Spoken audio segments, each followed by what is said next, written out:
बिस्मिल्लाहिर्रहमानिर्रहीम। दोस्तों अस्सलाम वालेकुम।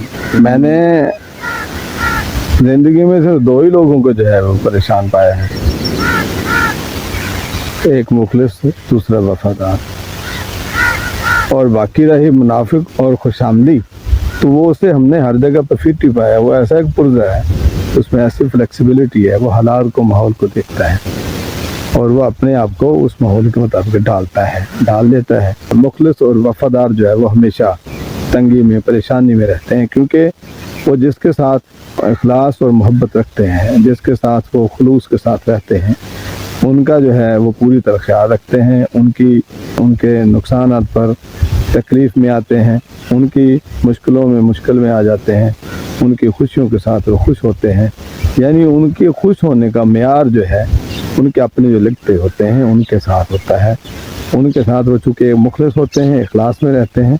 बाज़ औक़ात जो मुखलिस दोस्त होते हैं, बाज़ औक़ात जो मुखलिस लोग होते हैं, ऐसे भी देखें, आपके साथ तल्लुक़ वास्ते की बात नहीं है। कुछ लोग होते ही सीधे सीधे हैं, कुछ होते ही इखलास वाले हैं, कुछ के देन में बिल्ट इन ये होता है, उनके अंदर से पहले से, जैसे कहते हैं जमांदरू, ये खूबी होती है कि वो बेवफाई किसी के साथ करते नहीं, वो इखलास वाले होते हैं।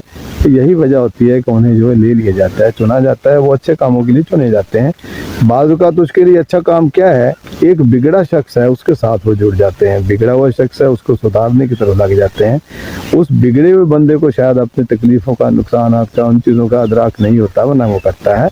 लेकिन ये जो उसके साथ जुड़ता है, वो उसको उस तकलीफ़ से बचाने के लिए, हो सकता है उसके पीछे उसकी माँ की, उसकी माँ बाप की, उसकी वालिदैन की दुआएं हों, या उसकी अकल ही इतनी हो कि वो सही का अदराक नहीं कर पाता हो, लेकिन वो लोगों को तकलीफ़ नहीं पहुंचाता हो, तो कुदरत ऐसे बंदे के साथ जो है, ऐसे ही मुखलिस बंदे को जोड़ देती है, वफादार को जोड़ देती है। ज़ाहिर है ये बिल्ट-इन खूबी के साथ होता है, और वो बाद में उसको समझाया सिखाया जाता है तो वो किसी खूबी का मालिक बनता है।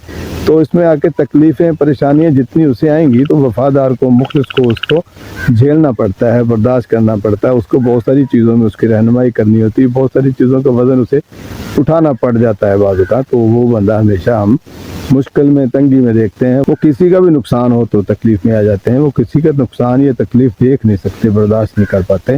वो मुखलिस लोगों की, अच्छे लोगों की, वफादार लोगों की ये पहचान है, निशानी है। लेकिन यहाँ एक दूसरा कैरेक्टर भी है जो अपने आप को हर माहौल में डाल लेता है, अच्छा बुरा नहीं देखता। वो देखता है जो भी जिस तरह की महफिल उस तरह का रंग ओढ़ लेता है कि मुनाफिक है, उसके अंदर कुछ है, बाहर कुछ है। और ऐसा बंदा जो है इंतहाई ख़तरनाक होता है, ऐसा बंदा आस्तीन का सांप होता है, क्योंकि उसका मतवा नज़र से मफाद होता है, फ़ायदा होता है, उसका मफाद उसके साथ रहता है। मफाद उसे, उसका जब तक किसी जगह से पूरा होता रहता है उसके साथ रहता है। जो ही मफाद ख़त्म, बात ख़त्म, पैसा ख़त्म, बात ख़त्म, पैसा ख़त्म, मफाद ख़त्म, ताल्लुक़ ख़त्म, इखलास ख़त्म, वो ये जा वो जा, ये सीन हो जाता है। इस तरह की चीज़ें होती हैं। तो ऐसे बंदे से जो है बचना है। और बाकी जो मुखलिस और वफादार होते हैं, क्योंकि उनके बिल्ट-इन खूबी होती है, ऐसे बंदे कहीं आपके साथ टकरा जाएं तो उनका ख्याल रखना है, उनके उस जज्बे की कदर करनी है। बस यहाँ यही कहना था कि हमें सही की पहचान करनी, सही का अदराक करना है, सही और मुखलिस की कदर करनी है। वो आपके पास भेजा गया क्योंकि उसको सही बनाया गया है, आपकी कुछ चीज़ें ठीक करने के लिए आपके साथ जोड़ा गया होता है। वो आपका गमखार होता है, खैर खा होता है, कभी भी आपका नुकसान नहीं वो चाहता ना होता है। फिर देखें, अगर किसी के साथ टकराव हो जाए मुखलिस वफादार के साथ, तो फिर अपने अंदर भी वही खूबी पैदा करने की कोशिश करें। मुनाफिक नहीं बनना, खुशामदी नहीं बनना, बेपेंदे का लोटा नहीं बनना, ये बुरी है। फिर ज़ाहिर है वो अगर इस तरह के हरकतों से बात नहीं आता तो वो सफ़र भी करता है, बहुत सारी चीज़ें उसे फिर चोट भी लगती है, मार भी पड़ती है, मुसीबतों में, परेशानियों में गिरता भी है, वो सारी चीज़ें उसमें आती हैं। अल्लाह हमें जो है एक दूसरे का ख्याल रखने, एक दूसरे के साथ मुखलिस और वफादारी के साथ रहने की तौफीक दे। खुशामदी बनने की तरफ नहीं, मुनाफ़िक बनने की तरफ नहीं, ऐसी चीज़ों से हमें जो है महफूज रखे। अल्लाह मेरा आपका आमीन। अस्सलाम।